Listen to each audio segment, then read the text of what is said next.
Christmas time in Falador this year, and the squire needs my help. You see, he's tasked with setting up all of the Christmas festivities in Fally, and during all of that, he was also supposed to wash Sir Viven's armor. In his rush to get everything done, he put his Santa suit in the wash with the armor. Yes, it would seem you can just throw a suit of armor in the wash like anything else, and turn the armor pink. After laughing at his dumb ass, I offered to help. He says there is a potion that could be made to remove the pinkness from the armor and wants me to fetch the ingredients for him. He asks that I get some festive holly from Cecilia in the park, some festive cinnamon from Herquin at the gem shop, and some festive wine from Larry southeast of the park. However, it turns out not to be quite that simple. This event is like a mini version of One Small Favor, a quest that I'm really not looking forward to. First stop is to see Cecilia. Now, Cecilia has her own problems. She's in charge of delivering all of the Secret Santa gifts this year, and, well, every gift was given to her with riddles on the name tags. She's managed to figure out all of the riddles and deliver the presents to everyone except for 3. She said she would be happy to give me some festive holly if I can decode the last 3 riddles and deliver the presents for her. Begrudgingly, I accept. Oh, the things I do for this idiot squire.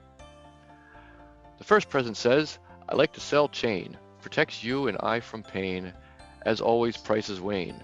That's obviously what's-his-face in the chain body shop to the south near the gem shop. Second present says, straw hats are fashion. 20 is double 15. Woads are my passion. Duh, that's Wyson the gardener in Fally Park. Can't believe she can't figure these out. Anyway, there's my first stop, since I'm here anyway. I give Wyson his present and he opens it. Lo and behold, he gets woad leaves. He's over the moon about getting woad leaves.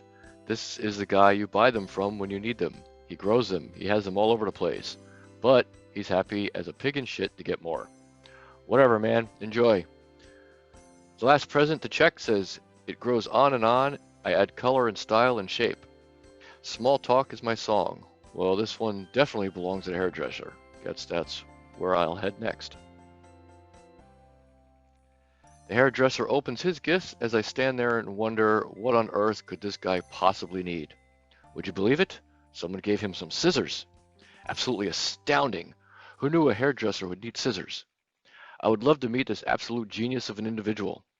The hairdresser offers me a free haircut in his excitement, which I politely turned down, and now it's time to deliver the last present. Wayne in the chainmail shop is delighted to get his present, and upon opening it, can't believe that someone would give him some goblin armor. He's all excited because now he thinks he can finish the super secret quest he started. I politely tell him he needs 2 more pieces, and it surprises him I know what he's talking about. I am kind of too, since I haven't done that quest yet, but hey. He accuses me of trying to beat him to the reward, and I just blow him off saying that it's a hunch, some Christmas intuition. Since I'm down here already, and before I head back to Cecilia, I tell her all the presents are delivered, I'm going to stop in to see Herquin at the gem shop and try to get my cinnamon. Surprise! He needs my help before he'll give me some. He's trying to make gingerbread gnomes for the festivities and needs some chocolate chips. All of the shops are out of stock, but he has a thought. Larry's kids come to visit him often and he lets them take bags of chips he has out with them when they play. He said they always play just to the south and hopes they may have left some bags out there and asks if I could take a look. I managed to find 2 bags while searching the bushes to the south of the house and bring them back to him. He's happy that he's able to finish his cookies and gives me the cinnamon I need. Time to head back to Cecilia now. I go deliver the good news to Cecilia that I figured out the extremely difficult riddles and handed out the presents for her. She's so happy and gives me the holly I asked for and warns me that it's very spiky and to be careful. Thanks for the heads up. Last stop on my travels is Larry. Now, based on past experience, I know he's not going to just hand over the wine without helping him solve some major dilemma. And how correct I am. Seems he's also in a pickle. Shocking. He's in the middle of preparing for the festivities and needs help with his kids. Seems they want to build a snowman and he just doesn't have the time to do it right now. He asks if I'd be willing to help them in exchange for the wine. Why not? I'm good with kids. I managed to find his kids, Bowie and Girl. Quite original names, if I say so myself. I tell them I'm here to help them with their snowman, and they're so excited. Bowie wants the snowman to be 3 snowballs high, while Girl wants it to be 5. They argue about this quite a bit until I suggest they compromise and make it 4. They agree, and they begin arguing about how large each snowball should be. I can't take it anymore, so I just tell them that I'll make them each a snowman, whatever size they want, just to shut them up.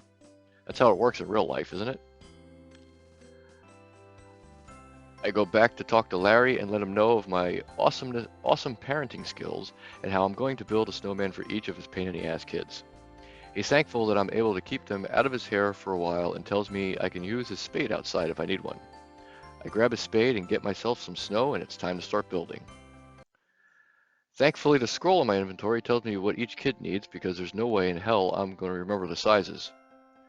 Drop some snow, roll it around the area until it's the desired size, deposit it on one of the kids' piles, rinse and repeat until done.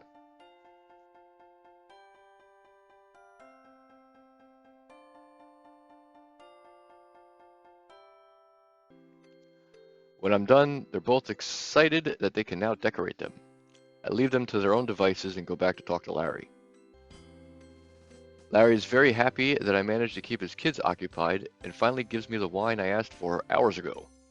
He suggests I stop by the kids so they can show off their decorated snowmen. Do I really have to? Kind of tired of dealing with these brats. But I go anyway. It's amazing how fast these two can decorate snowmen. I've only been gone, what, 30 seconds? Anyway, Girl's snowman is decorated as Thermi, while Bowie's is Tempe. Curious how they know about these monsters even are? They tell me that their father reads them lots of stories, and they hear about them from passing adventurers. Finally finished gathering what I need, time to get back to the squire. I tell the squire I've acquired all of the ingredients, and he tells me the secret recipe. Step 1. Mix the cinnamon and holly into the white wine. That's it. It's basically mulled wine with holly. But the squire insists it isn't because mulled wine is red wine, this is white, and has holly in it. Not convinced, I do as the lengthy and difficult recipe tells me anyway, and voila! Mulled wine with holly, stain remover. So now the squire hands me Sir Viven's armor to clean, because, you know, he's too busy.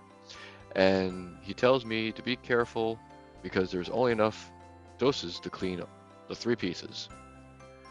Now that the armor is sparkling clean, the squire asks me to deliver it to Sir Viven for him. Maybe I should be the squire now. I mean, I'm doing all his work for him. But off I go, like the little grunt I am. I give Sir Viven his armor, and he inquires how his amazing squire was able to get it so clean. I tell him I guess with normal cleaning stuff, and he doesn't buy it. He knows that the nitwit turned it pink by mistake and I ask him if he'll be angry, and he's not. He says it's not the first time it's happened and keeps a few sets handy just in case.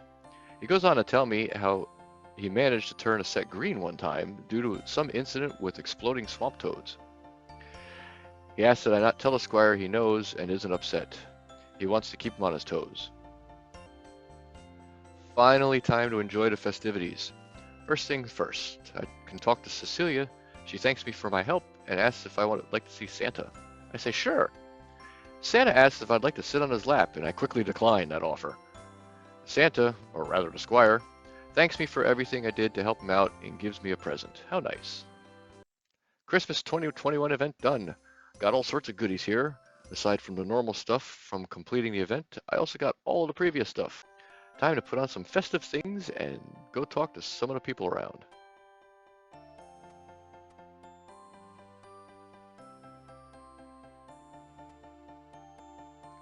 Harquin thanks me for my help and offers me some of his gingerbread gnomes.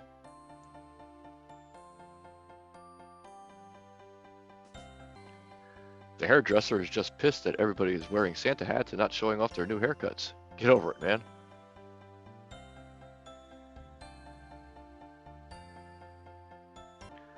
Larry also thanks me for my help and gives me a bottle of wine.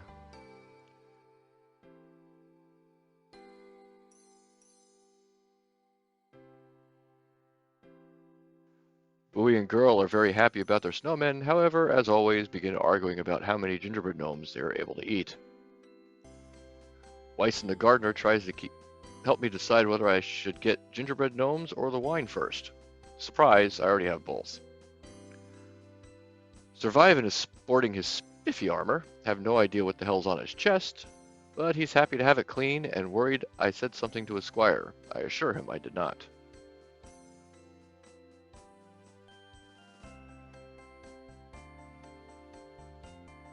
One final person to talk to, XI Please Pet Dogs, XIX. You'll remember this clown from the Halloween event. He tells me that being at the festival is just what he needed after having a hard time recently. He goes on to tell me how he met Death himself around Halloween and ended up losing his rune simmy that he worked so hard to get. Holding in my laughter, I'm like, oh, that was you? I tell him how I hid shamelessly behind a tree with Iffy while we watched Death toy with him. He's not overly upset about that and is just happy that he got a new simmy from Santa. With that, it's time to head on out. Got places to go, people to see, things to do. Hope you enjoyed this year's Christmas video, and I hope to see you next year. Until then, Merry Christmas, Happy Holidays, and I hope each and every one of you have a safe and healthy New Year.